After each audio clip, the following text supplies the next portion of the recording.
संजीवन दीप home appliances लग्न बसण्याची भांडी, फर्निचर व इलेक्ट्रॉनिक्सचे भव्य 4 मजली एसी दालन, घरगुती उपयोगाची सर्व भांडी, सोफा सेट, बेड, फर्निचर तसेच सर्व इलेक्ट्रॉनिक्सचे साहित्य एकाच छताखाली आणि तेही आपल्या लेंगरे गावात. आमच्याकडे उधारी जोरदार चालू आहे. 0% व्याजदरात बजाज फायनान्स सुविधा उपलब्ध. चला तर मग आजच संपर्क करा. आपला आनंद द्विगुणित करा. आमचा पत्ता बागलभाऊ चौक, लेंगरे, तालुका खानापूर, जिल्हा सांगली. Mobile number 996004 0776 9665 41 60 28. आज दिनांक 22 फेब्रुवारी रोजी ब्राह्मण गल्ली स्वरूप हॉस्पिटल विटा येथे मोफत मूळव्याध तपासणी, मार्गदर्शन व लेझर ट्रीटमेंट शिबिराचे आयोजन करण्यात आले. प्रथम या शिबिराचे उद्घाटन डॉक्टर बारे यांच्या हस्ते करण्यात आले. या शिबिरात उपस्थित सर्व रुग्णांना मूळव्याध या आजाराबद्दल संपूर्ण माहिती देण्यात आली व त्यावर नवीनच आलेले लेझर उपचार या संदर्भात देखील माहिती देण्यात आली. उपस्थित सर्व मान्यवरांचे शाल, श्रीफळ व पुष्पगुच्छ देऊन स्वागत करण्यात आले. दरम्यान या शिबिरात डॉक्टर शिवप्रसाद म्हेत्रे यांनी मूळव्याध संदर्भात रुग्णांना तसेच नागरिकांना योग्य मार्गदर्शन केले. पाहुयात याबद्दलची अधिक माहिती. मी इथं प्रॅक्टिस करत आहे. मूळव्याधीचे पेशंट जेवढे वाढत आहेत त्यामध्ये बरे होण्याचं प्रमाण पण तेवढंच आहे. पण आपल्या रोजची जी लाईफस्टाईल आहे, खाण्यापिण्याचे बदल जे आहेत, राहणीमान जे बदललेलं आहे किंवा स्वतःच्या शरीरासाठी वेळ द्यायला व्यवस्थित झोप होत नाही किंवा प्रवास टाळता येत नाही, वारंवार प्रवास करावा लागतो. कारण दैनंदिन जीवन आपलं आपणही असं काही गडबडीचं करून घेतलेलं आहे. त्यामुळे शरीराकडे निश्चितच दुर्लक्ष होते. माझ्याही होतं, तुमच्याही होतं. हे सगळेजण मिळून आपण दिलगिरीनं खरंच मान्य करायला पाहिजे. आणि हे मान्य करत असताना पण जे आजार झालेले आहेत ते बरे करण्यासाठी पण काय करता येईल हे उपाययोजना जर आपण दिवसेंदिवस करत राहिलो तर छोट्या प्रमाणात असलेला आजार मोठा होणार नाही, हे तर नक्की होऊ शकतं. माझ्या मार्गदर्शनातून मला हे नक्की माहित आहे की तुम्हाला याच्यातून काहीतरी छोटीशी तरी बातमी किंवा छोटीशी तरी मुद्दा तुम्हाला निश्चित कळून जाईल. तर आजचा विषय आहे मूळव्याध आणि लेझर. लेझर ट्रीटमेंट मध्ये जी ट्रीटमेंट आलेली आहे ती नवीन आहे, सगळ्यांसाठीच नवीन आहे, अगदी डॉक्टरांसाठी पण नवीन आहे. अगदी 2 वर्षापूर्वी माझ्याकडे कोणी विचारत असेल की डॉक्टर तुम्हाला लेझर माहित आहे का, तर मलाही असं म्हणावं लागायचं की लेझर काय असते मला एवढं माहित नाही. कारण त्याने जर दुसरा प्रश्न विचारला, मी हो म्हटलं तर त्याच्या पुढे हे कशासाठी चालतं, कुठे चालतं, कुठे चालत नाही, बरं वापरलं का जातं तर तुम्ही का वापरत नाही, याच्या कुठल्याही प्रश्नासाठी माझ्याकडे उत्तर 2 वर्षापूर्वी काहीही नव्हतं.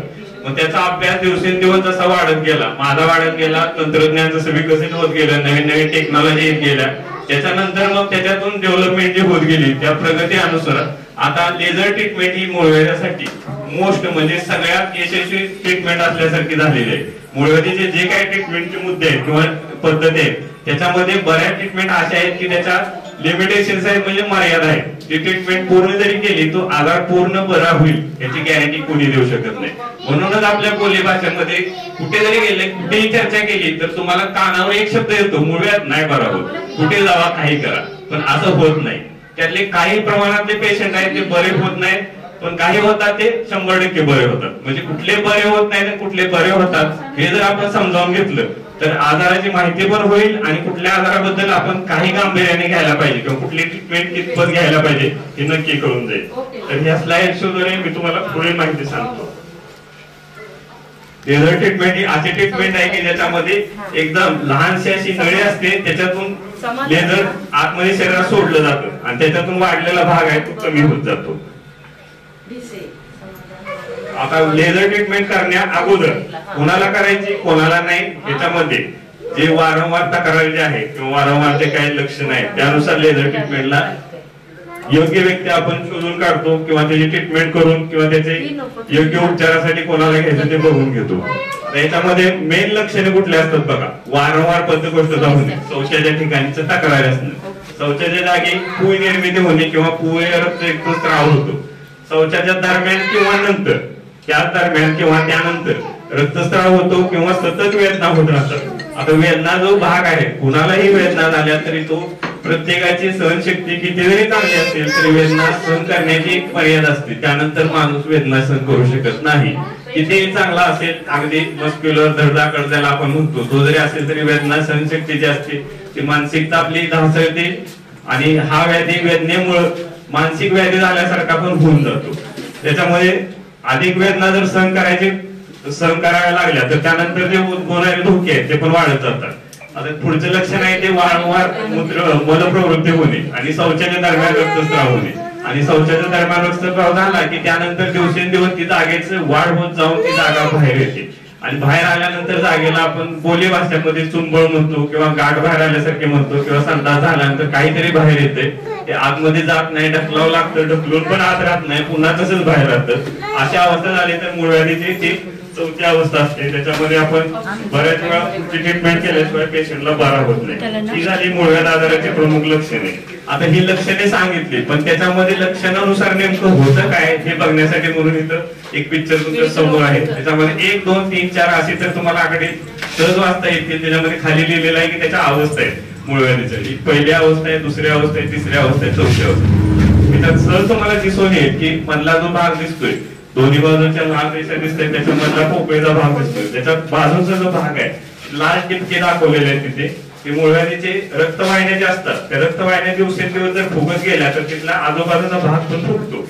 आणि फुगलेल्या भागातून जो मांसल भाग किंवा मांसांकुर वाढत जातो त्याच्या अवस्थेनुसार तो त्याचा आकार आणि साईज जी वाढत जाते. आणि आकार आणि साईज वाढली की त्याच्यानुसार मग त्याचे आतल्या भागातला भाग आहे तो बाहेर येण्यास मदत होते. पहिल्या दिसत आहे तुम्हाला थोड्या प्रमाणात टिपके दिसतात, दुसऱ्यामध्ये थोडेसे जास्त दिसतात, त्याचं टोक थोडं बाहेर आल्यासारखं दिसतं. तिसऱ्यामध्ये जर तुम्ही बघाल उजव्या बाजूच्या कोपऱ्यामध्ये तर त्यामध्ये तुम्हाला पूर्णतः बाहेर भाग आलेला भाग दिसतोय. त्याचा लालसर भागाचा पूर्ण टिपके दाखवलेला आहे, तो बाहेर आल्यासारखा दिसतो. आणि चौथ्यामध्ये जर बघितलं तर बाहेरची जी कडा दिसते ती त्वचेची भाग असतो आणि आतला भाग असतो तो एकदम मऊ भाग असतो, त्याला विकोजर भाग असं म्हणतात. त्या दोन्हीला जोडणारा जो आवरण आहे त्या दोन्हीला पूर्ण कव्हर करून असे पूर्ण आतलं आवरण एकत्रित होऊन मांसापुरी एवढा वाढतो की तो पूर्णपणे बाहेर आलेला असतो. हे चौथ्या चित्रामध्ये दिसत आहे की पूर्ण बाहेर वाढलेला आहे. त्याच्यामध्ये हा चौथ्या अवस्थेतला मूळव्याधीचा प्रकार आहे. हा सगळ्यांनाच असतो असं नाही किंवा सगळ्यांना होतो असं नाही, पण कोणाला होतो झालं तर त्याचं काय करायचं हे माहित पाहिजे. तसंच त्याच्यामध्ये पहिल्या आणि दुसऱ्या अवस्थेमध्ये पहिली आणि दुसऱ्या अवस्था आहे ते निश्चितच औषध उपचार घेऊन 100% बरे होतात. त्याच्यामध्ये कोणाला पण कुठलीही शस्त्रक्रिया लागत नाही किंवा कुठलीही प्रोसिजर करायला लागत नाही.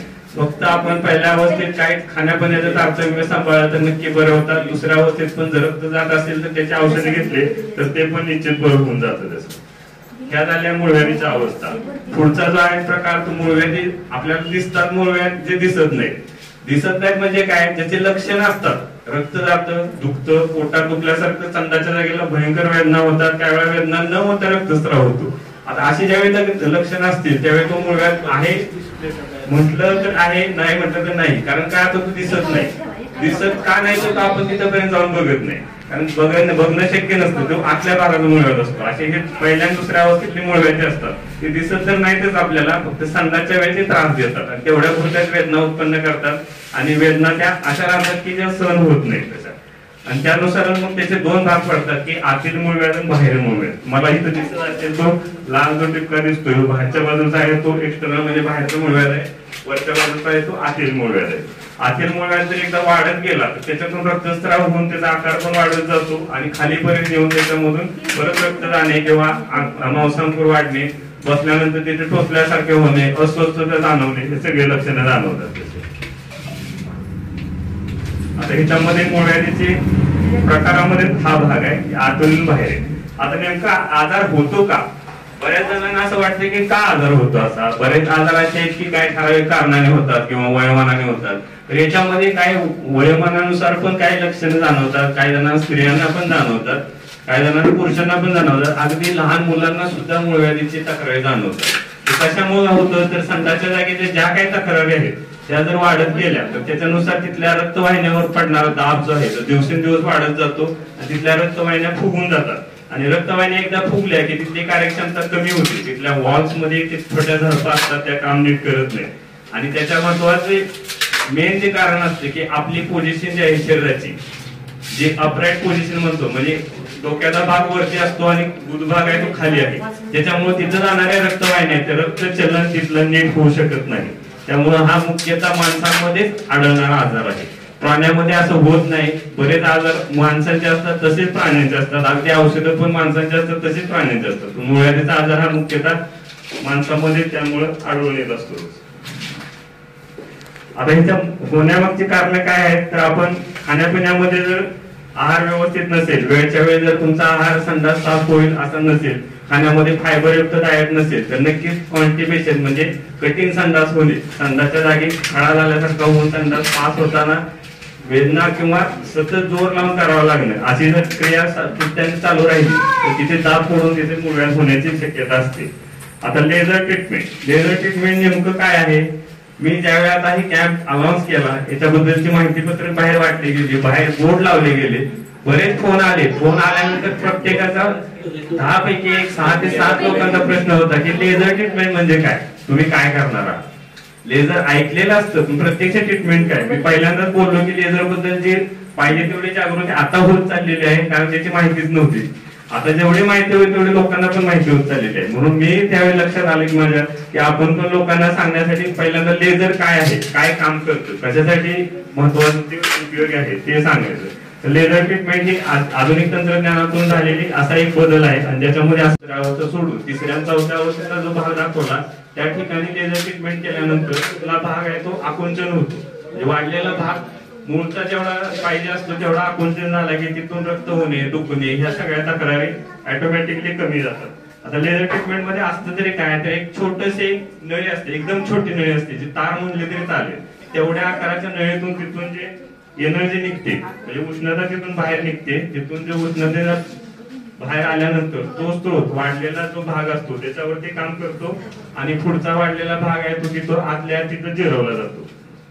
आता इथं आपल्याला दिसत आहे हा जो एकदम ताऱ्यासारखा भाग आहे, एकदम छोटी नळी म्हटलं तरी चालेल, त्याच्यामध्ये जो लाईट दिसतोय तो लाईट द्वारे जो एनर्जी निघते ती एनर्जी काम करते आणि वाढलेल्या भागावरती एनर्जी काम करून तिथला वाढलेला भाग कमी करण्यास मदत करते. याला लेझर मध्ये काय असतं तर light amplification by stimulated emission of radiation. Radiation जे तयार होतात, रेडिएशन तयार होऊन ते आपल्या शरीरावरती त्याचा चांगला परिणाम करून घेण्यासाठी म्हणून हा लेझर टेक्नॉलॉजी तंत्रज्ञान विकसित झालेलं आहे. याच्यामध्ये तुम्हाला दिसतं की लेझरचे त्वचेचा थर दाखवलेला आहे. वरती त्वचा आहे, खाली रक्तवाहिनी आहे, मधला भाग आहे तो केस आणि त्याच्या खालच्या मुळाचा भाग आहे. याच्यामध्ये कमीत कमी आतला भाग, कमीत कमी पेशीचा भाग त्याच्यामध्ये खराब होतो. कुठलेही यंत्र, कुठलेही मशीन वापरायचं झालं तर ऍक्युरेट म्हणजे तेवढ्या भागातच वापरता येतं असं नाही. टेक्नॉलॉजीचे जेवढे फायदे आहेत तेवढेच तोटे. पण याच्यामध्ये आपण कमीत कमी जेवढा भाग आपल्याला बाजूला करायचा आहे, जेवढा आपल्याला जिरवायचा आहे त्या ठिकाणीच वापर होऊन जर व्यवस्थित टेक्नॉलॉजी वापरत गेली तर त्याच्यामध्ये रिझल्ट चांगले येतात. इथं दाखवलं गेलेलं आहे की तुम्हाला स्किन आणि काय ठराविकचा भाग आहे त्वचेच्या खालचा, तेवढ्या भागात लेझरचा वापर व्यवस्थित केला तर नक्की त्याचे फायदे होतात आणि पेशंटला त्याचे रिझल्ट म्हणजे गुण पण मिळून जातो. आता ह्याचे कार्य नेमकं काय चालतं, लेझर कार्य काय करतं त्याच्यात, तर आतील आणि बाहेरील मुळव्याध जो सुजलेला भाग असतो तो आकुंचन करतं. आकुंचन करतं म्हणजे काय करतं की जो भाग फुगलेला आहे, रक्तवाहिन्या ज्या फुगलेल्या आहेत त्या आकुंचन केलंय की ऑटोमॅटिकली तिथला रक्तप्रवाह आहे, रक्तप्रवाह कमी होतो. रक्तप्रवाह कमी झाल्यानंतर तिथला जो भाग आहे तो वाढत जाणारा भाग आहे तो तिथं थांबतो. आता रक्तवाहिन्या जर मुळच बंद केली तर रक्तवाहिन्यामुळे तिथं जे पोषण करणारा भाग आहे तो वाढू शकत नाही. जसं आपण झाडाच्या मुळाला पाणीच नाही घातलं तर झाड वाढेल का? नक्कीच नाही वाढणार. त्यामुळे तिथला मुळापासून आजार बरा होण्यासाठी याचा चांगलाच उपयोग होत चाललेला आहे.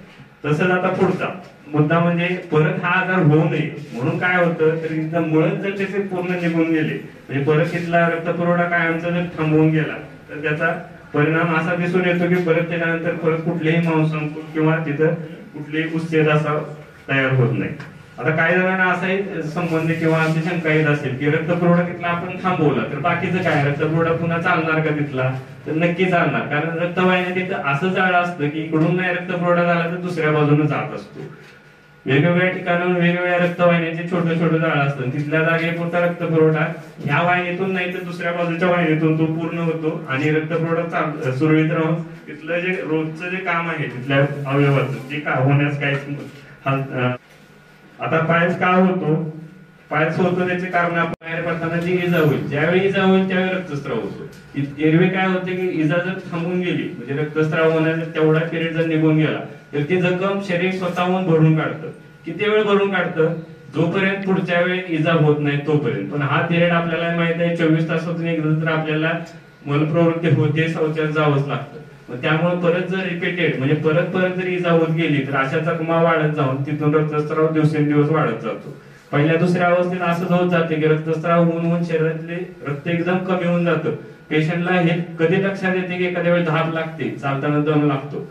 तो यावेळी लक्षात येते की आपलं काहीतरी शरीरामध्ये बिघाड झालेला आहे. तो बिघाड काय झालेला आहे हे बघत गेलं किंवा बारकाईने त्यानं बघत असेल तर त्याला लक्षात आलेलं असतं की रक्तस्रावात संडास वाटेचा रक्तस्राव होतो, रक्तस्रावातून आपलं जे रक्त कमी होतं त्याद्वारे शरीर आपली तब्येत खालावत गेलेली असते. त्यासोबतच दुसरा जो महत्वाचा मुद्दा आहे, रक्तस्राव होत असताना ज्या जखमा होतात त्या जखमेमध्ये कुठल्याही ठिकाणी इन्फेक्शन म्हणजे रक्ताबरोबरच तिथे बाहेरचे जे जंतू आहेत ते रक्त बाहेर येत असताना तिथे जे जखम झालेले आहे बाहेरचे जंतू पण तिथे आतमध्ये जातात आणि बाहेरचे जर जंतू शरीरामध्ये कुठल्याही ठिकाणी आत गेले तर शरीर काही ठराविक प्रमाणात प्रतिबंध करायचा प्रयत्न करते. आता आजच्या कॅम्प मध्ये आपण काय करणार आहे की जे काय पेशंट आलेले आहेत, आता मला इथं सांगायला अभिमान पण वाटतो आणि तेवढंच मला असंही वाटतं की तो पेशंट बरा व्हायला पाहिजे होता. पण मागच्या कॅम्पला माझ्याकडे आलेला त्यापूर्वी माझ्याकडे आलेले पेशंट इथं उपस्थित आहेत. त्यांनाही माहित आहे की आपला आजार बरा होत नाही, वेळ लागतो. पण अशा पद्धतीचे जर धैर्य म्हणजे आजार बरा करण्यासाठी किंवा उपचार करण्यासाठी जर सगळ्यांकडे असेल तर नक्की आजार बरा होतो. बरेच पेशंट असे असतात की त्यांना माहित असते की आपला आजार आहे पण ते दुर्लक्ष याच्यामुळे होतं की आपल्या दैनंदिन जीवनातून त्याला वेळ देता येत नाही की त्याच्यातून जे आपल्याला त्याचे काय करावे काय नको हे त्यांना कळत नाही. जरी कळलं तरी आपण त्याचा पूर्णपणे रोजच्या जीवनात त्याचा उपयोग करता येत नाही. आता आजच्या ह्याच्यामध्ये मी तुम्हाला सांगणार आहे की संपूर्ण गुदभागाची तपासणी मी आज जे पेशंट त्या लक्षणानुसार करणार आहे. आतील तपासणी म्हणजे गुदभागाच्या आतला भाग आहे, मोठ्या आतड्याचा भाग असतो, त्याची पण तपासणी केली जाईल. त्यासोबत आतल्या तपासणी करताना असताना तिथून दुर्बिणीने पण बघितलं जातं, त्याला प्रोक्टोस्कोपी असं म्हणतात. साधारण 3 ते 4 सेंटीमीटरचा पूर्ण भाग जिथं मुळव्याधीचे कोंब वाढतात बाहेर येतात तो भाग तर पूर्ण दिसतो. त्या पलीकडे जर काही पेशंटला तक्रारी असतील, संडाच्या तक्रारी आहेत किंवा मोठ्या आतड्याची तक्रार आहे तर त्याला एक 25 सेंटीमीटर पर्यंत आत जाणारी छोटीशी नळी असते, त्याला सिग्मॉइडस्कोपी असं म्हणतात. छोटी नळी असते ती आतमध्ये संडाच्या जागी घालून हवेचा थोडा दाब देऊन आतला आतडं फुगवलं जातं आणि तो फुगवलेल्या आतड्याच्या ठिकाणी डोळ्याने दिसेल असे तेवढा आशुतोष शिंदे, अग्रणी न्यूज, विटा. उपचार करता येतो किंवा निदान करता येतं त्याचं.